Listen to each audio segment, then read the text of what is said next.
Konksha, Frank, Vicky, and I believe two others, Cammie and Johnny, tonight are actually joining us, which I just found out recently. So in that order, come off mute and tell us about yourself. I can start. I'm a Konksha, and I am currently a product designer at Cruise. It's a self-driving car startup in San Francisco. And before that, I spent some time at Uber as a product designer. And super excited to be on the panel today and have this discussion. Fun fact about me, I learned how to play bagpipe when I was in high school.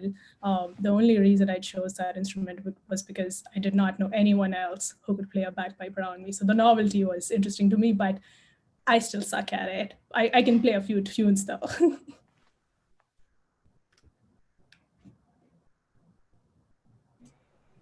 I think I was up next, and if I wasn't, I apologize for skipping ahead. But my name is Frank Duran. I'm a design director at USAA. So if you guys watch the NFL and see those military commercials, that's us. I specifically work in the banking part. So I've been working in banking for the last few years as a design director. So that means I get to lead a team of very talented designers, which I love that role. Before that, I worked at smaller agencies. So I worked at an agency in Austin, and actually I'm originally from San Diego. So that's where I started my career in California. So that's where I'm born and raised, San Diego, California. Fun fact about me is not the California fact, but I actually learned to speak Japanese in high school. So who knew you can take Japanese as a high school language, but I did it, and I'm glad I did. So that's the fun fact. Well, I guess I'll go next. Hello, everyone. I'm Vicky. I'm currently a product designer at LinkedIn. Previously, I was studying human interaction HCI in Georgia Tech. After graduation from that master, I joined LinkedIn, and I'm currently working on LinkedIn jobs. I hope that you guys have used that before. Our goal is really to connect hires and job seekers. So just make sure everybody can land on their dream job and company hire perfect hires from our platform. And one fun fact of me, I've actually learned piano for 6 years, but I still sing out of tune, which is kind of a shame. But yeah, that's my fun fact. Thanks.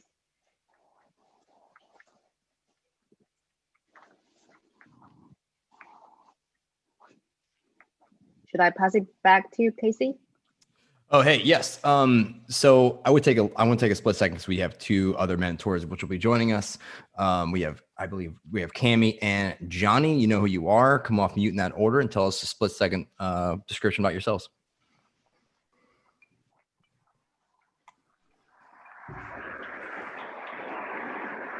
Okay, so I'll chime in. Hey everyone, I'm Juan, but I go by Johnny Gomez.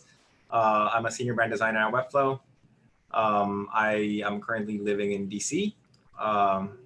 Only the Lord knows where I'll be moving forward. Yeah, I'm very happy to be here. Always very thankful for what the ADPList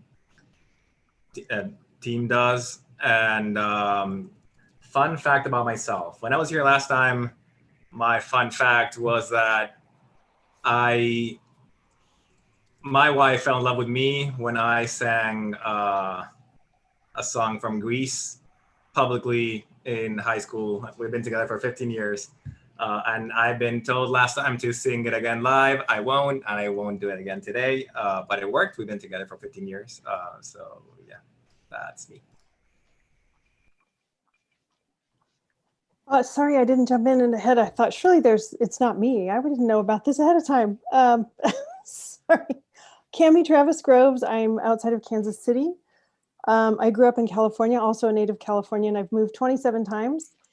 And a fun fact about me is I have over 50,000 people in my Ancestry.com family tree, thanks to my retired 83-year-old, very sharp mother. Wow. Thank you so much, guys, for, first of all, last minute jumping in. We really appreciate it. Also, I am moving to Southern California too, so I feel like we have to have a conversation at some point. So let's get into the conversation. Firstly, grab a drink or some food and join us as we discuss designer entitlement, right?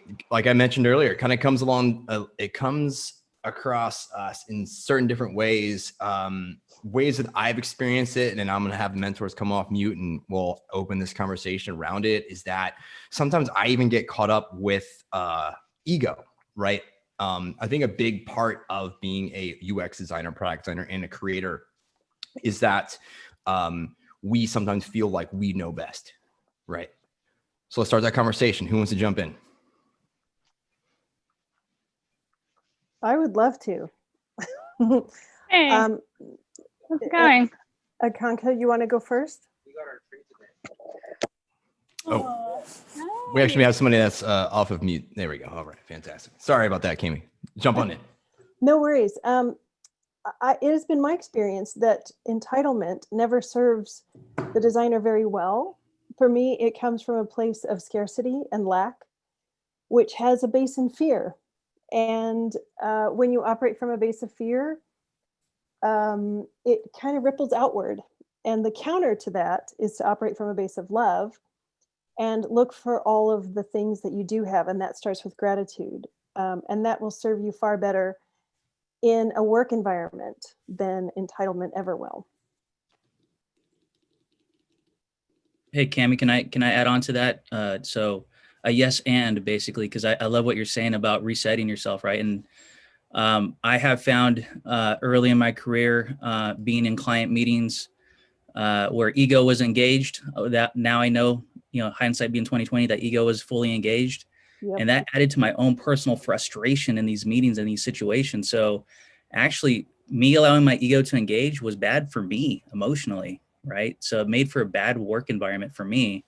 But what I was taught, soon after that was that in this emotional ladder of different emotional levels that we have, a good way to reset myself that works for me is to start with curiosity. And I use it to this day. So if I am in a conversation where I kind of feel my temperature going up a little bit, that's my trigger that I know that it's like, okay, ego's getting involved here. Let me ask questions. Let me try to understand, right? And typically that leads me not only to diffuse what's happening to me at the moment, but also truly understand a need or a want or something in the conversation that's not being communicated well at that point in time. So I feel +1 to you, Cammie, but I would say curiosity is a good way to reset yourself when you can sense ego as a part of that conversation, especially on your part, right? Absolutely. Ego comes from a base of love. Yeah, I can also chime in. I mean, like, when we are like showing our design and getting feedback, we get like all kinds of feedback from different people. Sometimes like designer can take it personal, like, oh, you don't really know design. Why you critique my choice of colors or layout or the interaction? I should be the expert in it. But I feel like as designer, we shouldn't feel like we are the only one who should be responsible or own this like UI, because, at the end, it's users who are going to use that. Everybody is trying to make sure the product is like usable, provides value to our user and business, not really critiquing your design skill or like, your choices. So I feel like we probably just need to be more open-minded and, accept different feedback and then analyze it. Just don't take it personal or get emotional when we get like different kinds of design feedback. Yeah, so that's kind of like my 2 cents on that. That's wonderful advice, Vicky. To take it personal is forgetting the brief. So I agree with you completely. That's wonderful advice. Yeah, I definitely agree with Vicky's point. I would say, though, that there's a fine line between being egoistic and like emotionally attached to your design versus having a very clear opinion of how certain things should be executed or designed. And I think that's the tricky part. Like, when do you know that your ego is in check and it's not that you're not pushing for a design because you're emotionally attached to it versus knowing that this is the right thing to do, this is the right direction. And I would say, I think Frank mentioned this, that asking questions helps with that. If you have a very clear understanding of what the project's goal is, or what the company's goals is, or what the user's problem is, and what you're trying to solve there, then you can look and evaluate the situation a lot more objectively and dissociate yourself emotionally from the work that you're doing. Definitely. You go back to the brief. Always go back to the brief. Exactly.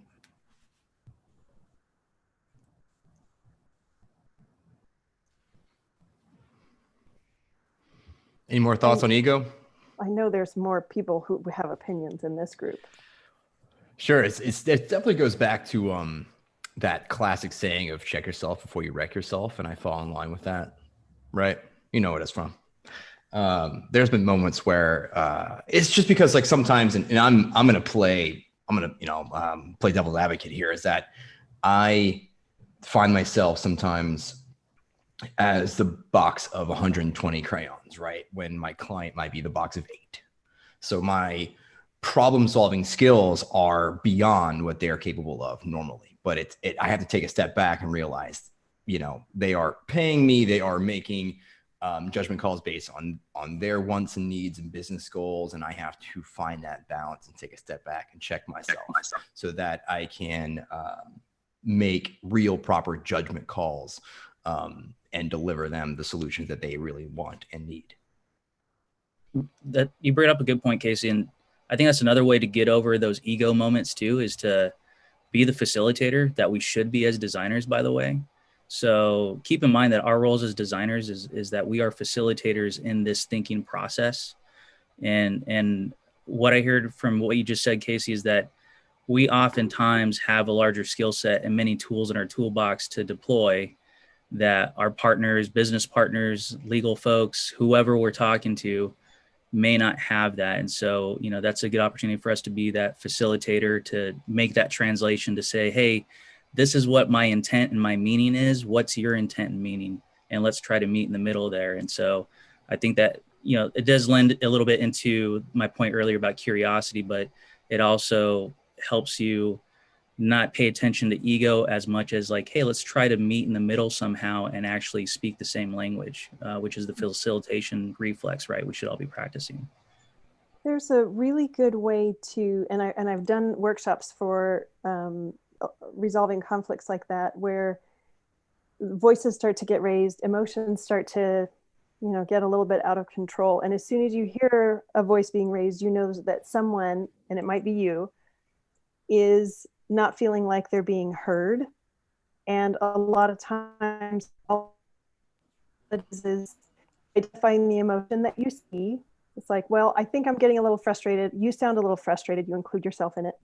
And you restate the issues. It sounds like this is what you want. You want X, Y, and Z, and I want A, B, and C. And a way to reach that middle ground that you were talking about, Frank, is never use the word compromise, because then people think, oh, I have to give up something.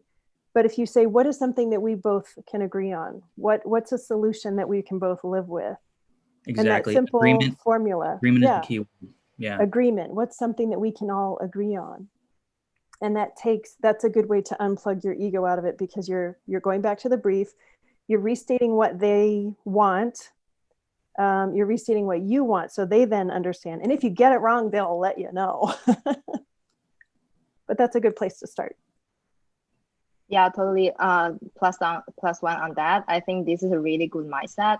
Like we should really think as a facilitator to kind of like bridge the conversation, like, connect different people from different functions so we can talk together and get alignment. Yeah, it's not about compromise, but aligning on our overarching goal. And we always say like designers should have empathy to our users. I think we should also have empathy to our partners, working partners, right? Understand why they come, where they come from, why they have this kind of feedback or, opinions for a certain product. So we can really like taking all different perspectives and then try to, kind of like facilitate the conversation in a team. Concha, what you think? Being quiet. I would definitely agree with what Vicky and Cami said there. I think when you're working in embedded teams specifically, and there's a PM that you're going to work with over the next 6 months or a year, or there's an engineering team that you want to have a long-term relationship with, it's good to have clarity in terms of what design direction you want to take, but then you've got to pick your battles carefully. You cannot have disagreement over color scheme and UI flows and information architecture. You've got to, like, as a designer, really prioritize what are the most important things that are going to have most impact on the product and get the team aligned on those things. Otherwise, you're not really collaborating well. So I would definitely say that designers should have that muscle to evaluate that when they're making an ask to an engineering team or a PM, how much appetite do they have for it? And then if there is a limited appetite, what is the highest priority, highest impact thing that can be done that eventually builds your credibility as a designer on the team? Absolutely. Absolutely. Such great opinions and insight. Kind of goes back to, this bounces back to our kind of subtopic for the evening, which would be checklist designers, right? And that again falls in line with both entry-level beginning UXers and senior design leaders as well. We've got some notes on checklist designers, but what do we think, panelists? What do we think about how it's negative and positive? Let's talk about that.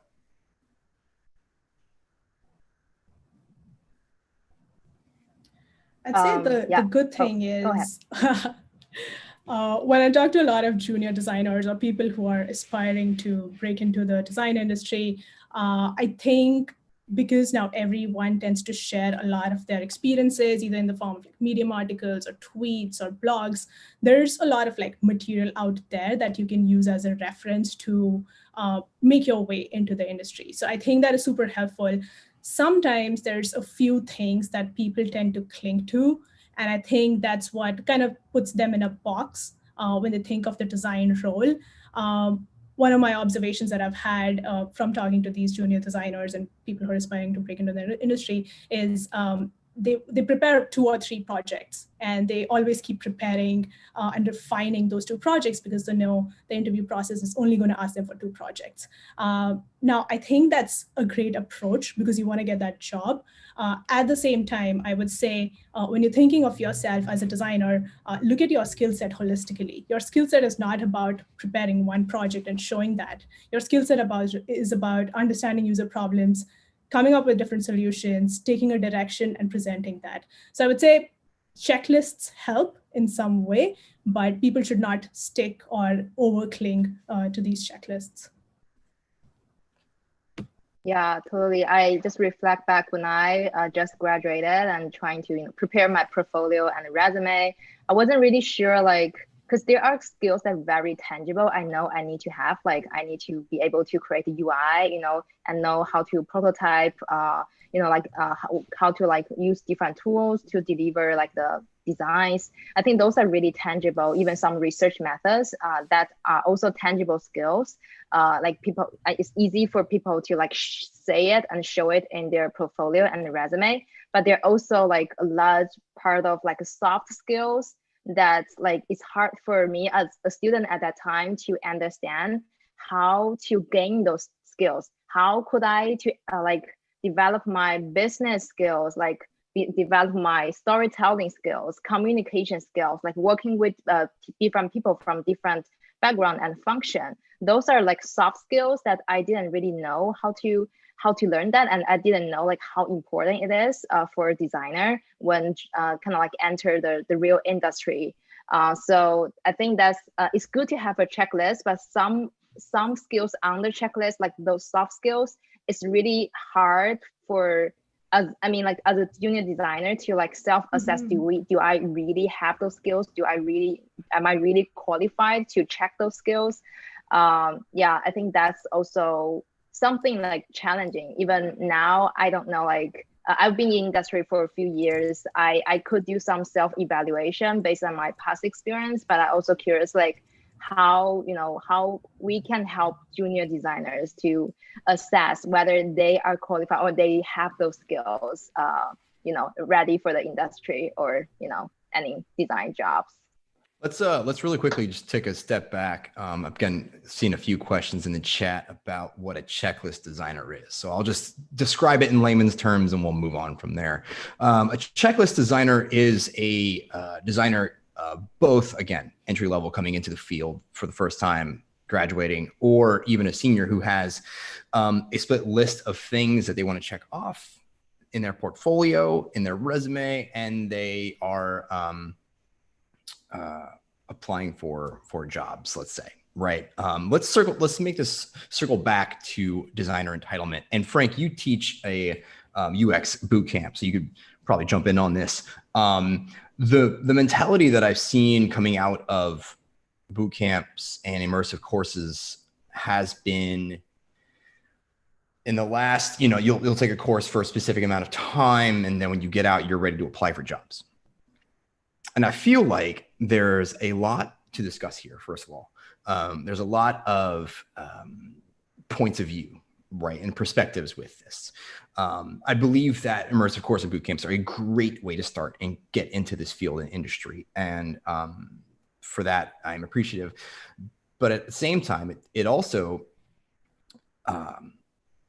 folks that are checking off checklists basically and applying for jobs are competing with designers who have put in years potentially of work. So that creates a challenge, a bit of a bottleneck. Frank, what you think? I mean, we don't have enough time for me to say all the things I think about this, but I'll start with the top here. I'll just start out with you're going to get out of it what you put in, and that goes for bootcamp programs, your career, all of the things generally in life. You're going to get out of it what you put in, and I think the design field and industry that I have experience is very much, made that a true statement, right? And so. And yeah, right now I'm teaching a boot camp, which I love doing, by the way. And there's a lot of people in there that are putting the effort, putting in the work, and they're learning new tools and a new vocabulary, which is great to see that growth. But yeah, ultimately you're going to have to compete out there when you're trying to look for other jobs, right? And what does that look like?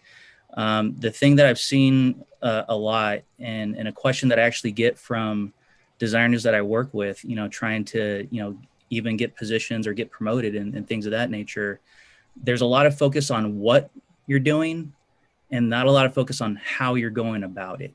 And I think that speaks to the soft skills mentioned a little bit earlier, right? And so framing it like that, I hope adds a new dimension for people to think about, right? Because what you're doing, so the visual artifacts that you're producing, the case studies you're putting together, all that kind of good stuff, the results that you're getting, great. But how are you doing that? And that's the part where I think your time in a role, your professional maturity, however that comes about, being freelance work or working in different, types of industries as a designer, I think that's where the how starts to mature. And I'll tell you what, nobody's pulled me aside and said, hey, Frank, let me teach you how to go about these things. Let me teach you all these soft skills. I think a lot of us have experienced this through, thankfully, mentors. Thankfully, I have good leaders that help coach me. I have had to go out and ask other people. I have to put in the effort, right? That's the effort. I have to go out and ask other people, hey, how am I doing? Can I do this better? And get that feedback, right? And that's helped me grow on the how I'm going about my job. I know I can do my job well, but the how is a differentiator now more than ever. So now what you're going to hear a lot in terms of soft skills is a word called emotional intelligence. So remember that word. If you don't know about it, read it. There's tons of books out there, trust me. But that's the how that we're talking about. That's the soft skills. Now, it used to be soft skills. Now we're calling emotional intelligence. But there's so much focus on that because there's a lot of people out there that can produce the work. There's a lot of competition out there, guys, right? As you guys well know. So how you're going to differentiate yourself is how you go about it. And I will also say that the how you go about it also speaks to the culture of the company that you're applying for. So think about that. How you go about a thing is not necessarily, is part of your style and what you're focused on as a designer, which is great. That's the kind of stuff that helps you also understand what company or what environment do you want to be working in. So those are good things to be aware of in terms of soft skills and emotional intelligence as well. So I'll pause there, guys. I unloaded a few things, but I'll pause there. Please chime in. I'd just add a little bit to that, to Casey's second question around people who are just coming out of bootcamp versus people who have years of experience under their belt. I'd say everyone brings something different to the table. There are companies that have positions specifically for new grads, because when you're joining a company or working on a product as a new person who hasn't thought about it for their entire life, you think about the user's problems from a very different lens, and you start to ask questions which might not have been asked in the past. So I would say there are companies that value that new perspective just as much as an experienced person. So for someone who's just graduating from a boot camp or grad school, I would say you have just as good a chance as someone who's been in design for 2 to 3 years. So you have strengths that they don't, and they have strengths that you might not, but you can still acquire over time. So definitely not something to be disheartened about, and should be something that you use as strength. I agree. Yeah. Very good points. Go ahead, Vicky. Go ahead. Oh, I would just want to add a little bit on that. I think a lot of people, they attend bootcamp and they had like different career before, and they want to pivot to designer, and they went to bootcamp to gain some design skills. But I think like in terms of those soft skills, it's not something like, sorry, a little bit noisy here. It's not something like you can only get as a designer, right? Like I think communication skills, storytelling, a lot of these kind of soft skills can be gained from other channels and in your previous careers. So I definitely think like when you are pivoting to design career, it's not like everything you've done in the past is zero, it's nothing. Those should be highlighted because you will bring a different perspective and skill sets in the table. I think that's definitely even something like make you different and distinguish yourself from others. I could not agree more, Vicky. Thank you for bringing that up. A lot of the mentees that I talk to are transitioning, sometimes later in life, sometimes they're just starting out. But I think of that checklist as the brick, and that is the brick of checked boxes. Can you use this software? Can you build this thing? Can you do this stuff? And then what I look for is what, in addition to the brick, do you bring to the table? Is that skills from a previous career? Is that that you're really into skateboard culture? Is that you're really good at softball and the company has a softball team? I want to see a sense of who these people are on their websites and on their about page, on the about section in LinkedIn. I'm looking for a sense of voice and a sense of who they are, because the resume is the brick. The resume is the brick of checked boxes, but we are not human doings. We are human beings, and we exist in addition to our roles at work. I want to know who these people are as whole human beings that I'm interested in hiring. And to Vicky's point, it's not just only that you did this boot camp and this is only what you're prepared for. There are people who are business analysts or architecture majors or accountants. That all has a skill set that makes you different when you apply for a UX job. You bring an additional perspective, and that kind of thing, along with looking at proof of how people think on their website, like their portfolio examples. If they show me how they think, I know I can teach them a skill if they already know how to think. So those are the two things I'm looking for: a sense of voice, a sense of purpose, a person, and how they think. Yeah, I like that, Cami. I'm actually hiring designers right now. And the thing I'm looking for is what I call the fire in the belly, because you can't teach that. You can't teach the fire in the belly, right? So if you got the energy, if you got the fire and the initiative, I can teach you everything else. And that goes back to the what is not as important as the how, that's the fire in the belly part. So that's really what I'm looking for as a hiring manager as well. Good point, Cami. So I just got a green light to chime in here. Hey, Casey. Jan. How's it going? Good. I wanted to follow up on your topic of boot camps and checklists. So when you started this conversation, you started talking about this. Did you mean, how designers are graduating from boot camps and just creating these checklists, cookie cutter portfolios and trying to find a job? Or are you talking about differentiating between people who are actually passionate and went into this field because they really truly want to be in this field, or people who could not find themselves in anywhere else and just decided, hey, I'm going to take this for a few $1,000s and find a job pretty easily? That's a great question. I feel like it's a mix of all of it. 100%. I mean, we become lawyers. We're highly valued. We're highly paid. We're needed across several different industries, entertainment, technology, especially since the explosion in the last 20 and 30 years of tech. Web designers have become, we've gotten our seat at the table. And that comes back to designer entitlement, where designers that are in leadership positions expect and are entitled to certain things, right? To have a say so, to have a seat at the table, to lead conversations. And so I feel like, to, I guess, answer your question, Jan, it's all of it. It's everything. It's folks get into this industry because they're passionate about solving problems at a human level, right? Some folks got into this industry over the past 10 to 15 years following graphic design, web design, UX, and product in a more of an evolutionary track that made sense for them. Some folks got into it for the money, and trust me, I don't blame you. Well said. So I see there is 140 people tuned into this. I would like to give an advice from, I guess, my little tower here. If you want to be a designer and you decided to go into that field, I would say two things from my experience and me being in this field for over 2 decades. Do not follow the money. Always follow the product and always follow your passion. That probably would be the best advices here. In terms of what everyone on the panel talked about, standing out and being human, absolutely. And I'll definitely add to that. Being human is more important than being an employee. I'll bring it back to the panel. Could not agree more. Yes. I'll just like to add something.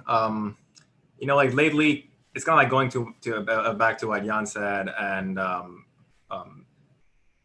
there has been a UX boom in the last couple of years where you have seen people from a lot of industries transition to UX, and it kind of like goes back to entitlement, right? Like you have like psychologists that have started UX, and they can actually apply their input. And from my mentees that have started UX bootcamps, they go through this checklist of starting the process and doing research and what a user persona is, and then doing wireframes and going through all the things. And this translates into portfolios of a lot of people that usually have the same thing all over again. And it gets to the point that's almost like a recipe. So it's like, it's a dish recipe, and everybody has the same recipe, but it's more about, your little twist. It's more about, like the things that you actually add to that recipe. Because if not, you would have thousands of designers that are always the same. And each and every one that's actually coming from different industries will add that twist that different companies and different situations will actually appreciate. Yeah, plus one on that. I've actually, in the past, I've even seen 2 portfolio. They're using the exact same like template to show their case study, like the same steps, like it's a different project, but the same steps, like same, the same flow, and everything is really like similar. It looks like it seems like there's a they're using like a standard way to show their design. Oh, I did the research, and here's the wireframe, here's my persona, here's my solution, here's the prototype. But like, what is your, distinguished story there? It's really hard for the audience to really understand you as a person, as a designer, how you like understand the problem, like how you can like, what kind of like the approach or challenge you faced with. And those things like can just like, disappear because they just want to use this standard flow. They think that is what designers are doing. I think it's good to understand like there is like in the perfect world, there is like a certain way to approach, but every project is different. The context is different. So I think like, I think as the designer, we need to bring our uniqueness and also like our point of view besides the standard the skills we've have. It's really a combination of everything. Just as what Joni said, there's no a standard recipe for a successful designer. Plus one on that, definitely the formulaic portfolios that I've seen. I encourage my mentees to add what they learned, add what was a struggle, add what was a surprise, add how they pivoted or adapted or changed throughout the middle of the process. That again shows me how they think. There was a question right now in the chat. I'm going to try and answer that question. Somebody asked the question, can somebody on the panel, I'm not on the panel, by the way, guys, I'm just chiming in here. Can somebody on the panel share with the rest of the people an example of a designer that had a passion that they hired who did not have an experience or something along those lines? Correct me, people, guys, if I'm wrong. But I can give this, I can probably give an example. So I have a product designer on my team right now. And when I hired this guy, he came in as a junior visual designer. He had probably just 1 year of experience. He's graduated with BA from architecture and interior design. Never did anything in mobile whatsoever. Never did anything in UX whatsoever. He had an experience working with somebody from his high school who was a friend of his, doing some startup. But he was so passionate during the interview process that he wanted to be in that field, that he didn't care how much he's going to be getting paid. He didn't care what exactly he's going to be doing. All he cared about, he wanted to be in that field, and he was willing to start from the bottomless bottom.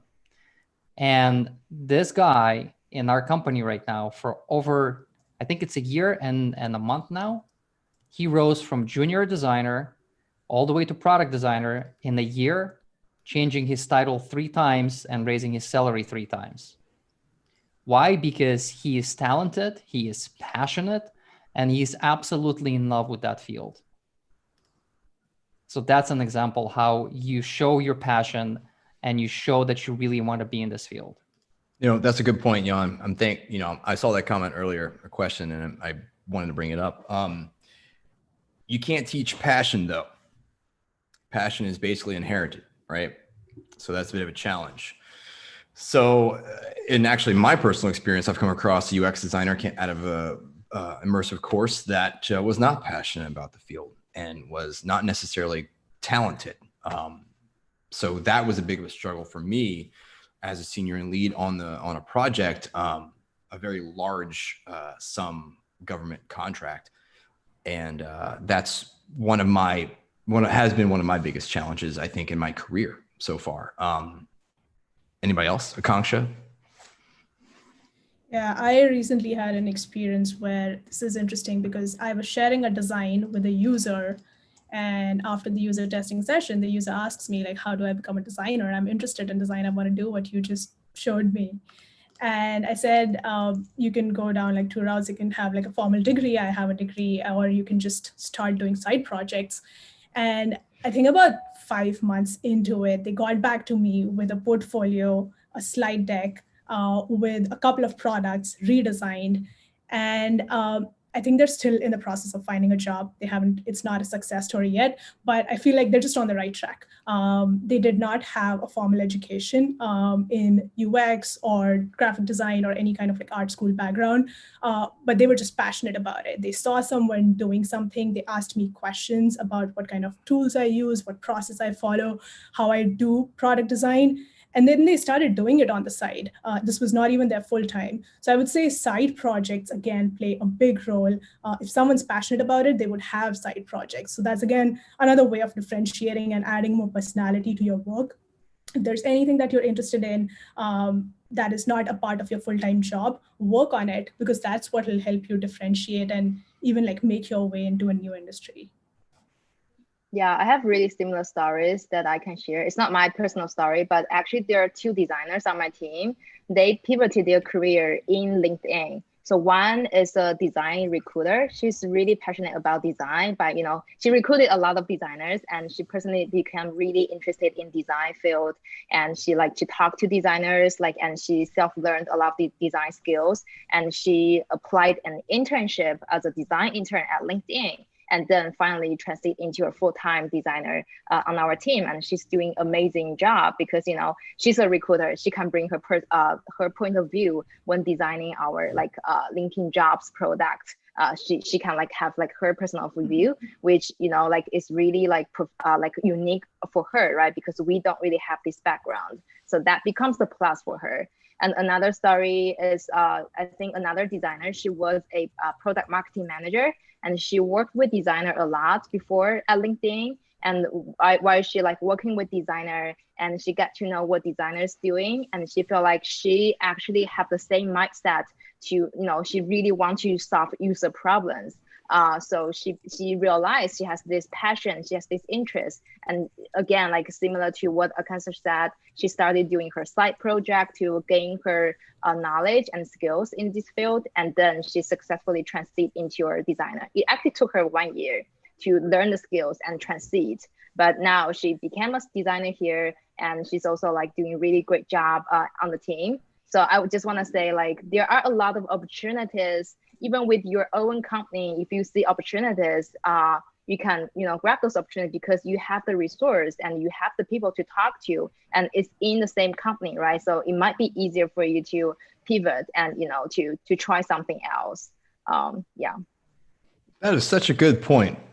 Such a good point. Something that I learned in my, you know, 10 to 15 year sprint, however, if you count freelance, is that when you work at companies, you can apply internally. And that's a really great way to pivot, really great way to jump into something else. It's different because you've already got that inside connection, that foot in the door. You know, hopefully know people who to talk to and be like, yo, what's up? Let me apply to this job. But let's circle back to entitlement and things to maybe things to avoid. We've talked a lot about a few different things, and with graduates, and I'm sure that we've got a bunch on the call tonight with graduates and graduates from both boot camps and colleges as well. What is any advice that we could leave as mentors, as leaders, so that, you know, maybe they could take into consideration, be aware of? One thing was ego, we mentioned earlier. What else do we have to be aware of and to avoid? If you're facing some issues and they keep recurring in your life, that's usually a life lesson trying to get you to learn it. A lot of those life lessons come from fear and being afraid. And if you make all your decisions based in fear or based from fear, it's not going to serve you as well as if you think, okay, what would love do in this situation? It sounds very woo-woo, but there's a shit ton of science to back that up. And I'm totally a science nerd. Anybody who's spent 5 minutes talking with me knows that there's a lot of science that I go into researching all this stuff and why it works. But don't let fear make your decisions. I know, like, women don't apply for jobs unless they feel they're 90% qualified or more for, and men apply for jobs when they feel like they're 50% or more qualified for. So ladies, don't let fear dictate whether you're going to apply for a job. Bravery is not the absence of fear, it's being afraid and doing it anyway. I said something similar in the chat. I was leading my agency in Argentina for 10 years. I came to another country. I didn't know anybody. I mean, I knew a bunch of people, but they didn't know me. I knew who they were, but they had no idea who I was. I'm currently a designer at Webflow. I never thought that I was worth this job. I never thought that I could actually work here. And you just check Dribbble, see all the quality that's there. Like, why would they hire me? What do I have that they don't have? And you know what? The truth is that if you don't apply, you will not get the job. And I tell that to every single person that I mentor. I ask them, where do you want to work? And usually it's like Spotify, Apple, Facebook, Google, Netflix. And I ask them, like, did you apply? No, why would I? Like, well, just go for it, because a lot of things could happen. But if you just like stop there and do not apply, then like, honestly, you'll never know. And you don't want to just have that inside of you. I just have to jump in real Okay. quick. And sorry, I just want to bounce off of what Cammie and Johnny just said. I also wouldn't be where I am if I was afraid to apply to jobs that I was unqualified for. It speaks volumes. Show your passion, do the work, put the hours in, blood, sweat, and tears, and all that shit. I think it's the first curse word tonight, surprisingly. But do the work, right? Like, pay your dues, get in there. Okay, you'll graduate. You'll graduate. You might work a side job and work freelance at the same time to build your portfolio. A lot of us have done that. A lot of us do that. Nothing wrong with that. You might not get a full-time job right out of college. You might not go work at Facebook or Google or any of the tech titans at first, and that's totally fine. Whatever. But don't be afraid to apply to the positions that you're unqualified for, because you actually might be qualified for them in more ways than you think you're not. And let me add on to that, Casey, which is a little bit about the fear comment as well, is that lean into what you're passionate about, guys. Don't be afraid to show the work that you love. So if you're interviewing for jobs and you have 3 case studies to choose from, which you always have your top 3, right? Choose the one that you care about the most, because that translates. And I'll tell you what, I've hired several designers that took the chance. I didn't talk to them beforehand, but they talked about some project and blah, blah, blah. And it was just kind of like, okay, not a big deal. But I decided to hire a few people because they actually chose something they were passionate about, luckily. And I saw the fire in the belly. I saw their eyes light up. I saw like, oh, you love design. You really enjoy what you do. And that was a deciding factor, right? And I've also given the same advice to mentees through ADPList, and they have gotten jobs, by the way, and job offers as a result of that. So truly, truly, truly, this is no joke. It may sound hokey, but lean into your passion, guys. If you don't have a case study that you truly love, go make it tonight. Put it in your portfolio, present it, speak to it. Like, you have to embrace it, lean into it, because that's who you are as a designer. That's you being authentic. That's what I want to see. That's what's going to get you hired. Yep, we are human beings, not human doings. The being part is showing up 100%, let your freak flag fly, show your nerddom. Like, I'm totally into quantum physics. How many times have I brought up quantum physics in a job interview for design work? It's me, it's who I am. I love science stuff. I would like to add something to all the panelists here. Yes, apply to all the jobs, even if you think you're unqualified, because believe it or not, a lot of the companies, especially the corporate environment companies, when they put together those job descriptions, they don't know half the shit they're writing on there. That's one thing. Another thing is, keep in mind that even if you're being hired to Googles and Facebooks and Ubers of the world, when you get out of these companies and you go apply to other companies, do not think that you're the hot shit right now. Because just because you work at these big companies does not make you somebody who will be more hireable than somebody else. So always be humble, always be a human being to other humans, and always respect others. Bringing it back to entitlement. I love it. Thank you, Jan. Vicky, Akanksha, what you guys think?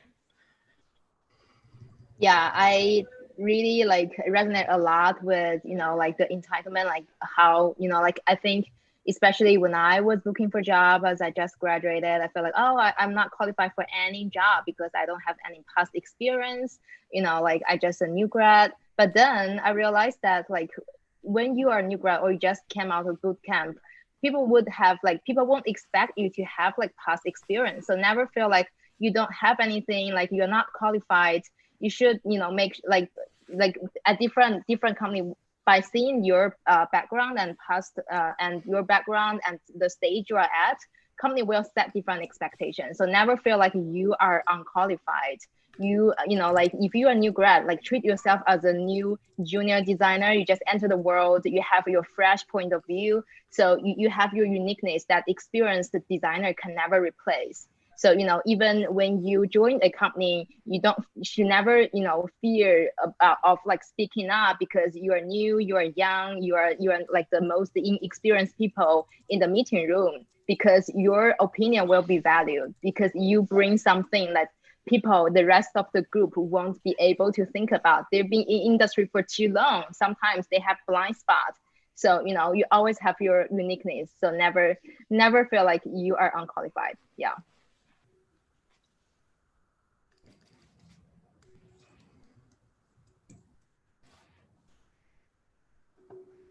Is that it? Is that all we got? Oh man. All right. What a great discussion, y'all. I think we're going to open up for Q&A. That's all right with everybody. We've got a few questions in. And again, guys, feel free to tweet your questions, throw them in the chat, and we'll give it about 10 or 15 minutes or so, and we'll go from there. We got a little extra time, so maybe we'll do 15 minutes of Q&A. It's my favorite part. It's my favorite part. All right, for the panel, the first one from, and I'm so sorry if I mispronounce anyone's name. I'm the worst. From Christelle, how do we defend our design? How do we defend our decisions when designers are not valued in the organization? Maybe because the organization is new and doesn't have an established UX history. Start us off. I would be happy to chime in with that. Is you're not selling the design, you're selling the outcome. You're selling the thing that the design can do. Just keep going back to the brief. You want the thing to do, you want this design, you want this to do that, have that result. This design is going to do that, and focus on that result. Yeah, just to add a little bit to that, I would say really focus on the company's goals and like what they're trying to achieve. And don't think of your role as just a designer. Try to understand like where can you help? If it's going to require writing PRDs or design documents or maybe doing some front-end coding, just like try to understand where can you add maximum value. And over time, when you keep doing that for years, the team starts to understand that UX is valuable, and then you would have less of these struggles. But when you just start off, you need to like really align with the business and the company's goals and understand where can you create most impact and focus on those things. I'm sorry, I gotta jump in real quick, just real quick. So sorry, Vicky. I also heard an acronym. I just got triggered, a BRD. If you guys don't know what a BRD is, or a PRD or an FRD, that's a business requirement document, which I'm assuming is correct. PRD is a product requirement document, and a FRD is a functional requirement document. You may hear these acronyms throughout your career. If you can learn how to really, number one, read those and help write them, you're almost like a unicorn in a way. Vicky, take it off. Yeah, I just want to add to Aksha's point. Really figure out like what's your impact on the business, how you align your design goal to the company goal, to the business goal, so that like you are speaking the same language, not just like, oh, I'm a designer, like I should like deliver the user value. I think that's great, but understand what's the overall goal of your company, so that like when you can talk this kind of language with other partners, then people would feel that you are on the same page, and it's more easy to get alignment together. And another thing is, I think making design impact is hard. Maybe you can start small, have one-on-one with people you work with, talk with your PM, talk with your engineer partner, influence one person at a time to tell them like, this is what I think can improve our product. Here is my proposal. Influence like individual first, and then you might get like aligned, ally from this influence. Then you have a group of people who will support you. Then like your impact will become larger and larger. So yeah, start small if it's hard for you to like make a big impact at one time. I nearly forgot. I'm sorry, I'm gonna interrupt. I nearly forgot there's more questions in that first one. We can talk about that. That is a huge, huge question. And of course we could talk about that for the remainder of the night, but let's move on. From Lily, how do you get past gatekeepers, AKA recruiters who reject your resume for non-traditional backgrounds? I can take that one. I would say reach out to people on LinkedIn. Like I know most people don't, but try to reach out to more people, and specifically people who are hiring managers or product design managers or design managers, because they're ultimately the ones who are going to make a decision on your portfolio. Very often recruiters get hundreds of resumes. So don't focus on that role focus on these hiring managers, design managers, and reach out to them personally if you're really interested in joining their company, and tell them why you're interested in joining that specific company and you'd want to work with them. I would piggyback onto the back of that when you're contacting these people, cold calls basically, you don't want to keep talking about yourself, but you want to paint a picture of what it would look like for that company after they've hired you. Show them that you understand the value that you bring to the table, and paint the picture of the after, because that's what you're selling. Yeah, can I just chime in real quick? Sorry, I'm like a surprise, guest here. So yeah, I read this quote really on LinkedIn like a couple of days back, and I had a discussion around it, and I find it really true, right? It is from one of the ADPList mentor, Tony.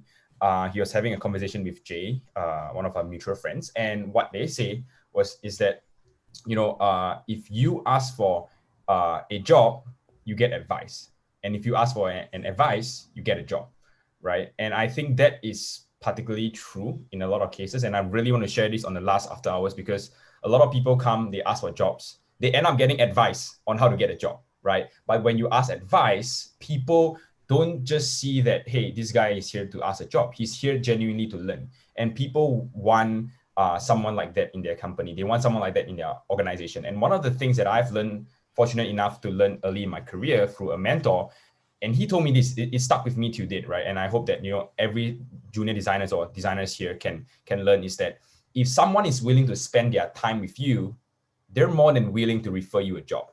All you got to do is make them want to spend time with you, right? Be it, asking questions, be it being genuine to learn, because time is the most valuable asset to these people, right? If they are willing to spend time with you, they're willing to do that referral for you someday, somehow. Just come off with a very genuine point of view that you want to learn. Eventually, the person will make you a referral, etc. Yeah, so that is what I want to share. Thank you, Felix. It's always, you're always welcome to chime in, buddy. All right, let's move on to the next one. From Sherry, how can you stand out from the crowd in the interview process and have the chance to express the passion and show the soft skills? Be yourself. Be your best version of yourself. Don't try to be anybody else. Everyone else is taken. Well said, Cami. Yeah. Here's another thought too, guys, is remember you're interviewing them too. So hopefully that diffuses the nerves a little bit, because I've had people that I've interviewed and they're clearly nervous. So I like to give them a couple minutes to just, let's just relax, grab a cup of coffee, whatever, right? But hopefully you also know that you're interviewing them. And so you should be yourself, because, in that case, you're the interviewer, right? And you want to find a good fit, because just like it was mentioned before, and Jan can agree with you more, don't chase that paycheck. That's going to lead you into painting yourself into corners. You want to have the career that you want to have, and that's why you want to have that I'm going to interview you mentality. Let's have a conversation. It's not necessarily you under the spotlight being grilled. So hopefully that takes that image out of your head. To add to what Frank just said, one of the things that I found hiring and managing designers over the years is that there is nothing worse than managing a unhappy designer on your team. So if you have a designer that came to your company just because you're going to give them a fat paycheck or a career jump, but they're not really interested in the company or a product or what you're doing, the person is not going to last there. And we typically do weed those people out. Like it's pretty visible within the first 3-4 months to see if the person came from a genuine place or not. So do your due diligence. And as Frank said, you are also interviewing. And believe it or not, when I interview people, I also try to impress them with our company as much as they're trying to impress me with their skills. I just want to add that somebody mentioned in the chat, about being an introvert. Now I'm here on camera, so it's easy for me. I'm an introvert too, just because COVID did this on me. I can actually speak to people on camera, but actually being in person, I am not this person. What I do, and I know that it's not, you know, the recipe for everybody, I picture the person that I want to be.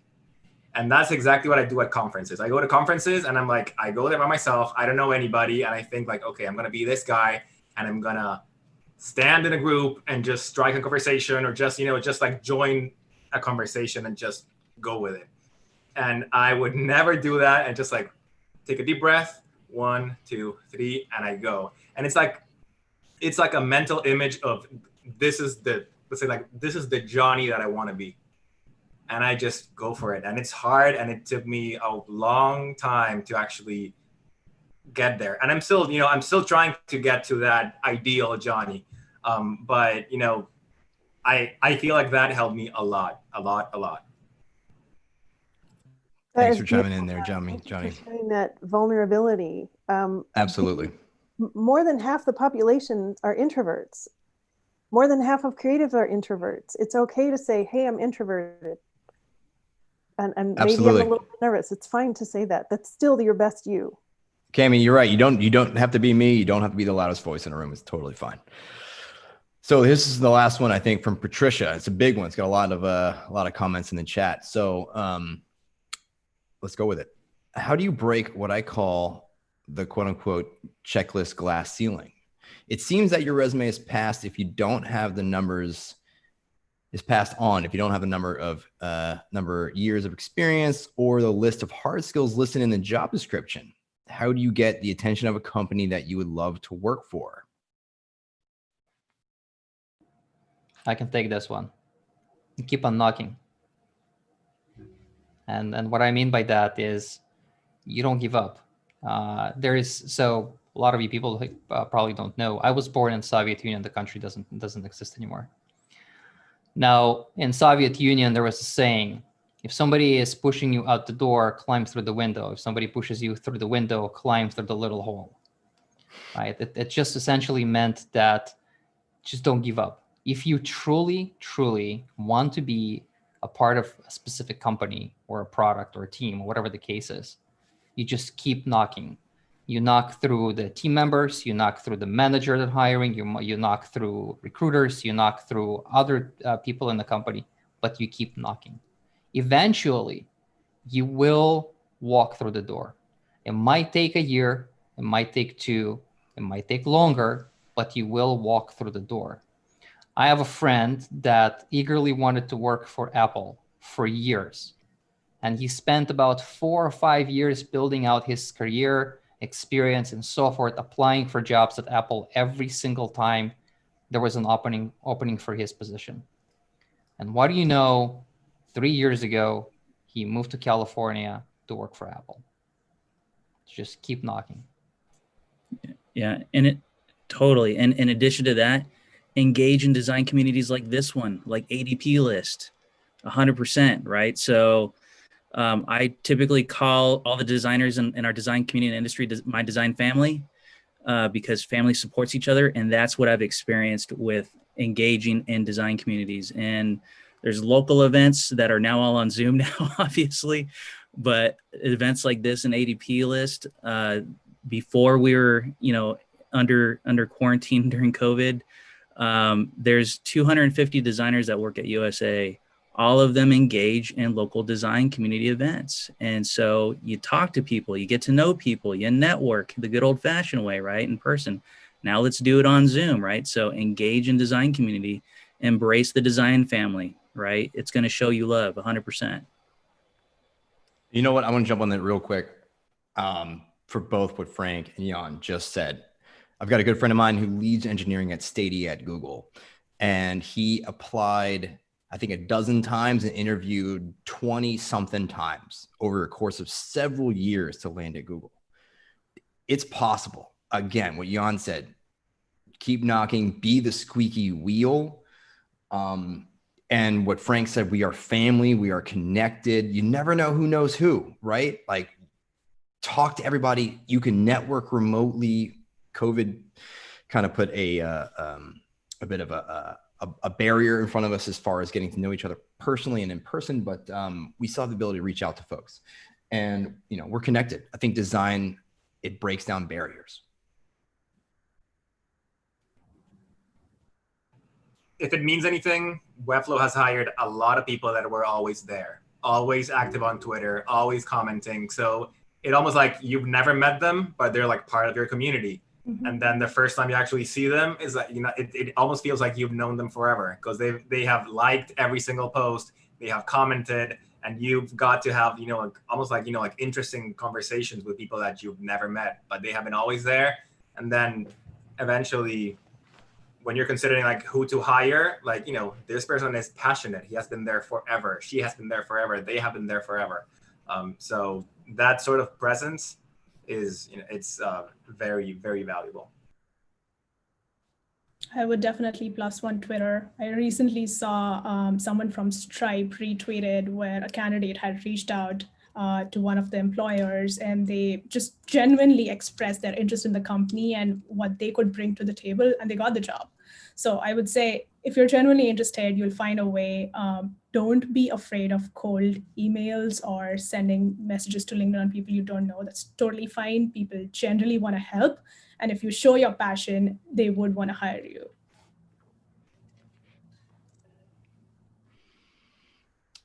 Vicky, anything? We'll wrap it up with that. Yeah, I think yeah, you guys covered everything I want to say. Just want to add like LinkedIn is also a great social network, platform, especially for, professional networking. I think in general, expand your network, connect with people and talk to people. You'll find there are so many opportunities that you probably even couldn't find online, so, just like make sure like, you are really like involve yourself in the conversation of the design community if you want to get a certain, job or opportunity there. Yep.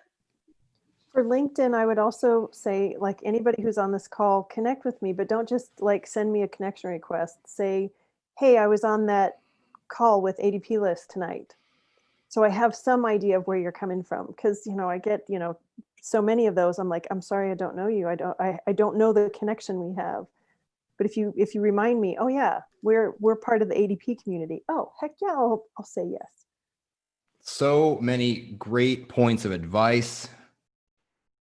There's so much to wrap up. I have so many notes myself. I hope everyone's had a great time. I'm going to switch over to Felix to take our infamous selfie, and then we'll announce our next event, and we'll wrap it up. All right. So everyone, please turn on your camera. I'm going to turn on mine as well. Okay. So don't turn it on if you're indecent. Guys, it's always really funny because whenever we say that we're going to take a selfie, I see people just dropping off the chat and they're like, no, I don't want to take a selfie. Just get me out of it. Okay. So all right, let's get started. I'm going to take in the first page. All right. Guys, can we please stop commenting? Okay. 3, 2, 1. Okay. Second page. 3, 2, 1. Third page. 3, no idea which page I'm on. 1. I think I caught someone rubbing their face, but all good. And the last page, 3, 2, 1. Yeah, the last page is always like the black hole where everyone is like, cameras off. All right, back to you, Casey. By the way, thank you, Felix. I wanted to apologize to the panelists of taking some of your time. I wasn't in the panel. No, Jan, it's always a pleasure. This event turned out to be fantastic. Absolutely. I'm glad it worked out the way it did. I'm sure ADPList feels the same exact way. And the panelists, you guys are amazing. Thank you for us other additional mentors for chiming in. Everyone here is so insightful and so experienced and has so much to give. So, everybody listening, feel free to reach out to them on either LinkedIn or Twitter, or wherever they live. I don't know.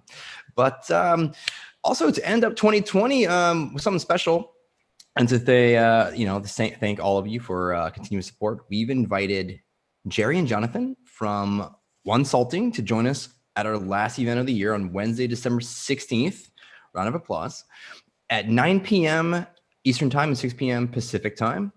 And as usual, stay tuned to our LinkedIn page for more details. And we're also on Twitter now. So find ADPList on Twitter. That's going to be a great place to just create so many conversations, and also another place for Q&A, right? That's going to be fantastic. And also, if you'd like to share this episode with friends or just simply watch it again, feel free to visit our YouTube channel at youtube.com//ADPList. Make sure to hit subscribe as well. And I just want to say a big round of applause to our mentors, to our panelists, to our ADPList team who makes this shit happen. We love you. We appreciate you. Thank you for giving me the ability or the opportunity to host this event. And again, also everyone listening on the call, give yourselves a round of applause. You're amazing. If you're new, stay at it. If you're experienced, take a step back, help somebody out, give back to your community. Let's keep it rolling, guys. 2020 is almost over. 2021's almost here. We've made it. We've made it to the end. Happy holidays to everybody. Feel free to leave the call. Oh, and mentors and panelists, stay on the call.